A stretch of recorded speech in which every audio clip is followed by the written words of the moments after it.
What up, hoes? Silent Rob. I just want to get on here and make a video I've been getting a lot of requests for. A lot of people want to know my top 10 games of all time. My list is always changing. Games are always coming and going. You can't really have a concrete list, in my opinion anyways.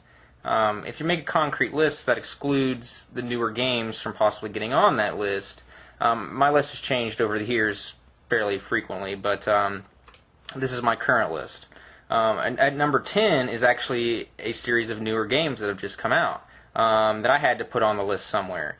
It's actually a tie, so number 10 is a tie between Bionic Commando the remake and Bionic Commando the new 3D game. These games are just fucking awesome. I kept reading the reviews, and I played Bionic Commando Rearmed, and everybody pretty much loved that game, and so everybody couldn't wait for the new game to come out, Bionic Commando, the 3D one. And it came out, and it started getting these bad reviews, and I'm like, why the fuck is this game getting these bad reviews? And I knew to myself that I was going to like this game. And sure enough, I played it, and it's amazing, and it doesn't warrant the bad reviews whatsoever. I've read, like, reviews of a 6 on this game and shit. This game is awesome, okay? They've pretty much nailed the NES game perfectly. If you're going to make the NES game into a 3D action platforming game, this is how you do it. I don't really understand what people were expecting out of this game. It pretty much covers all the bases. People were whining and crying that it wasn't an open-ended game. Okay? Like you people don't get enough open-ended games every 5 fucking minutes. Okay? I think 5 open-ended games just released while I was making this video. Okay? So if you want to play one, go play one of those. Infamous just came out, GTA 4, every one of the GTA games. Okay, there's plenty of open world games. This game's set up in levels. Do you know why? Because the original game was set up in levels. If you want more an open-ended type game, play Spider-Man. Okay, I really don't know what to tell you people. A lot of people bitch about the difficulty too. In my opinion, you can't really take off points off a game for difficulty. You just have to get better because you suck. Okay? How can you take off points because you suck? And the people that got it, and the reviewers that gave it like a 9 and reviewers that gave it like an 8, really understood this. The reviewers that gave it a low rating is just because they suck and couldn't play the game and kept dying. And let me tell you right now, if you don't get down the swing mechanic and you don't get down the bionic arm, the game will be miserable for you. And I can imagine that that's what happened to quite a few people. But anyways, let's move on to number 9. Number 9 is Killzone 2.